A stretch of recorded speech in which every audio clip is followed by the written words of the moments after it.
It's that time of year to get out and walk in your garden, checking for problems, checking for harvest, checking for water, checking for everything in 15 minutes or less in the garden and on this week's Backyard Gardens podcast, Minisode. To have a good harvest, one must plant good seeds and must also use the right kind of fertilizer. The carrots have grown large and firm. How good they will taste. Welcome to the Backyard Gardens podcast, where we talk about all things gardening and give the information out for you to be successful in your garden, whether it's your first or your last. We are your hosts, Ben, the backyard gardener, and Batavia, the front yard gardener. one in the country, One in the city. Now get ready as we dig deep into this wonderful world of gardening, as we learn to grow and grow for change. The single most important job we can do, garden walk. Don't you think? The single favorite thing that I do is a garden walk. Not the most important? I'm adding to it. Oh, okay. Both. Okay. Remember that? Both. Yeah. Both of them. Yeah, it's so important to get out there, and we both do it early in the morning. So, and this is a walk for intention. Is that a good word? Observation? Yeah. Yeah. A purpose. Yeah. You have a purpose All three. on it. Yeah. All of them. Yeah. An intention, observation, purpose. Yeah. Intentionally, purposefully Observational. observing. Someone put that on a t-shirt. No, don't put it on a t-shirt. So what do you look for in your garden walks, Batavia? Like what's one thing? So problems, to be frank, right? Yeah. So I'm looking for issues that at some point, either that day or very soon, I need to remedy. Yeah. If I had to nail it down to one thing. You know, I don't like to word it as you're looking for problems. I know it didn't feel good either. No, it didn't feel good at all. I think we should look at it as we're looking at overall health. Okay. I mean, if we must. It makes me feel better. Okay. All right. I'm about that. I'd So- like to make you feel better. Yeah, because I think you're right, though. I mean, I just don't like thinking about like, oh, I'm looking for a problem. But in all reality, that's what we're doing. And you want to catch them early. You know what? So, I have a good girlfriend that we were talking about indoor plants, some house plants here. And she said they're not growing. This is back in the winter. They're not growing, but they look healthy. Right. And so there's explanation as to why. But I'm going to double down on your point of overall health. Because it cuts both ways. You're looking to observe what's healthy, what looks like it's doing well, but you're also looking to see if there isn't something that's doing well. How do you intervene? So, okay. All right. yeah. I'm reformed. And I mean, yeah, because it gives... it gives you a chance, you know, if you catch it early in the morning and you're like, I don't know what the hell this is. Well, first thing you can do is you now have the entire day to look it up. You know, and it's not like it's going to get dark on you because that's what a lot of us fight is, you know, night's coming. We're like, oh shit, I'm running out of time. So it's a perfect time to do it. It's a good time to check, you know, if you're running irrigation like I do, I check it in the mornings. Every time it waters, I go out there and make sure that everything's going like it's supposed to, because you don't want to go out there and be like, oh shit, there's water spraying everywhere. Yeah. So I think one other thing that she'll find is in a few weeks, she'll be saying, you know, my cucumber plants, I don't think they were pollinated because I don't see anything being produced. If you're able to get out there early in the morning, you're able to see pollinators there or not. Right. So you're filing this information away. So it's going to help you troubleshoot even later within the garden season. So, yeah, no, that's true. I didn't, you know, and plus it's good, you know, when you go online, you have conversations with people about pollinators. Like, I haven't had a pollinator all year. It's like, maybe you should go out in the morning when they're the most active, you know, because I mean, dude, my garden is buzzing with bees early in the morning. Now in the afternoon, you don't see a damn bee. Yeah. Oh, so we say garden walk with caution. Like, you don't need a full hazmat suit on, but let them do their business. Don't get out there disturbing them. But it's a good chance to observe them, right? Right. It's there's a kind of a maintenance, non-garden scientific. It's just a really beautiful time of day for your garden as well. It is. So everything is fresh. Everything, the dew is thick, so everything is nice and lush and beautiful. And, it's a great time. We both use a fish seaweed fertilizer. So it's a good time to add any kind of foliar feeders because the pores on the leaves are open and they are ready to feed. Yeah. And so this is a good time for that. And that's just a spray of the leaves. So it's not an overly in-depth process. So that is a task that you can be doing. But I will say this, it is the worst time to add pesticide of any kind, organic or not. Do not do it right now. Okay. If this is a 6 a.m., 7 a.m. morning garden walk. Yeah. Yep. No, I think we do need to make the disclaimer. You don't have to do a morning garden walk. Absolutely not.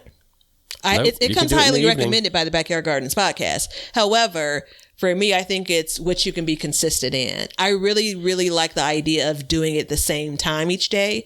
So for you, if that's when you get off work or you just picked up the kids or, it's 6 o'clock in the evening, if you can do it every day at 6 o'clock in the evening, go for it. The rest of our listeners will be doing it at 6 a.m. But be unique. I'm joking. Yeah, you be you. But this being said, this is a time not for you to go out with a chore list.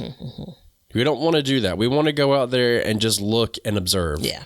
That's what we really want to do. So, you will always be doing some kind of task. We haven't really touched this yet, but, harvesting early and often. So there are certain vegetables that need to be harvested often so they can produce more. Yeah. So, I'm thinking off the top of my head, like beans around this time of year. If you still have like a snow peas going, snow peas for sure. Yeah. And even then I don't do a full harvesting. I'll just say like, hey, these are getting a little close. Let me go ahead and pull them because it signals to the plant like I need to make more food. And so that's what we're going to do. Or another one, okra. It's a good chance to keep your eye on okra so you can know in a few hours. You got to do a full harvest on okra in the morning. Well, it's also one of those things that you file away when it comes to potential remedies and troubleshooting later. So you've heard I only got a handful of beans off of this bean plant. You've heard it because I've said it before. Like, it may have been years ago, but I've said it. And the reality was I was waiting to see when the bean got to the right size. And guess what? It sent the signal to that plant to say, we're done. Wrap it up. Right. So if you find yourself listening to this later in the season and you're asking yourself, hey, why isn't X producing as much as I thought it would? Now let's go back and say, how often were you harvesting? Do you have a lot of old veggies sitting on that plant? Chances are that's the reason why. Well, and one thing too that you have to remember is a lot of these plants, or not all of them, their only job in this entire world is to reproduce. So basically what we're doing is we're pulling off the fruits and the vegetables before they can reproduce. And so we're tricking it, you know what I mean? So kind of like having, a dairy cow. Do tell. They keep the cows pregnant so that they can keep them lactating. Yeah. It's kind of the same idea. So we're just doing it to vegetables, which actually is kind of creepy. So it is very I'm going to take that analogy out. Yeah. Don't worry about that analogy, everybody. But I think this is, if we go back to, if you're able to do morning walks, a lot of pests are out in the morning too, So this is when you see some of those creatures crawling, right? They're trying to get in, take some snacks and then head back, under the soil or wherever in the world they go. It's a good chance for you to see what's been eating at some of your plants. You see that all the time. We talk about that all of the time. Like, what's this damage? I have this hole or this tear or, this plant has collapsed, right? You won't solve everything in the garden walk, but there's some rich information you can get from it. Well, I'm going to go ahead and tell you about the time you're listening to this. I'm going to be standing out front of my garden with a little towel over my hand and say, "Hello, Saul. Welcome to Ben's buffet. What would you like today? Would you like a tomato leaf? Would you like?" And just, I mean, it's insane that there's always something. But now, for our people that can't go out in the mornings, don't feel bad if you're going out in the evening, because there are some animals, insects, that come out and they feed in the daytime, in the late evening, and you wouldn't see them otherwise. So, Yep. I catch my grasshoppers in the evening. And they're a biblical plague when it comes to a garden. Yeah, that's a good point. I think if by chance, if you have a problem area, like a true thing you're trying to resolve and nurture, I think it can't hurt for a couple of days taking a look in the evening and then getting up in the morning and taking a quick look. Because again, you're trying to track down what the issue is, if your remedy is working. And time isn't always on our sides in that instance. So we do want to be a bit more intentional. Good. Yeah. So we're harvesting early and often. We're looking for pests. We're watching for them. We're looking for the damage. And if we've treated them, we're going to watch and see if they're actually doing its job. We're checking for overall health, any kind of warning signs. Any kind of warning sign you particularly look out for? Like, if you go out in the mornings this time of year, what is the one thing that you really look out for? I'm looking to see if leaves are intact. So I want to make sure that there's no damage to leaves, there are no holes.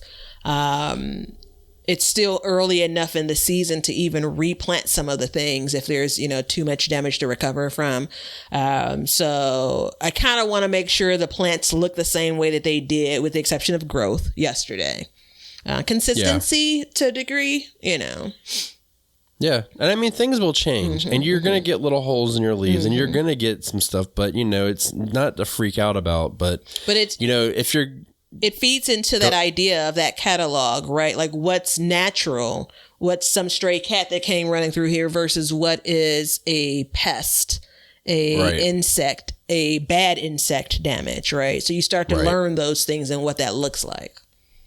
Yeah. And I mean, it comes down to it. Like, if you got hornworms, going out and getting the hornworms off every day, you can control them. Yeah. But if you wait a week and then you go out there and then you have an infestation, there's not much you can do about it. So, if you have something chewing on some leaves, you can follow the progression of it and say, okay, it's not that bad. Maybe I don't have anything to worry about. But if you wait a week, it could be terrible. So, I'm checking around this time of year, aside from pests, I'm really making sure that my trellising crops are going up the trellis like they're supposed to, and they have not come loose or are grabbing something else. Yeah. Because there's nothing more depressing than having to take the top off of a tomato plant because you have your cucumbers wrapped all around it. Yeah. So trellising is something that I would actually fold into my garden walk and just basically making the adjustment. If I needed to do something like prune or restake tomatoes, I'd save that to kind of when I have dedicated time to get in there, because that could take some time. But it's a great point when it comes to melons and cucumbers. A lot of these, while they will trellis, they need a little bit of training. And so it's a good time to kind of walk past and redirect those that are going astray. Yeah. So it's a really good point. So, we got a bell. Late in the round. Yep. We got a bell. So I want to say, if my tip to you would be, go out and do your garden walks with no tools. And then you won't work. Yeah. You won't prune. You won't do anything. You'll just go out and I mean, enjoy it. Damn it. Yeah. This is your thing that you started. Yeah. So it's a time to relish and the good things that you see, right? Yeah. And I mean, those flowers that are going to be budding right now. Oh, yeah, it's worth a watch. All right, before Batavia cries, everybody, see ya. Thanks for hanging out with us today. If you want to see what we're up to or just stay up to date on all the announcements regarding the show or anything gardening, then you can follow us on Instagram at Backyard Gardens TV. We love seeing what you guys are doing, so use hashtag BYG Podcast in your posts, and we'll be sharing your gardens with the Backyard Gardens community. And check us out on YouTube at Backyard Gardens, where we will post this show, all of our other shows, clips, and then also some gardening tips and just gardening entertainment. And you can see us at our website at backyardgardenstv.com. But that's it for today's show. So help us as we learn to grow and grow for change. And until next time, we'll catch you guys later. We'll call this one a wrap. Now you know why people feel like celebrating at harvest time. All over the world, people have feasting and good times when the crops have been gathered in.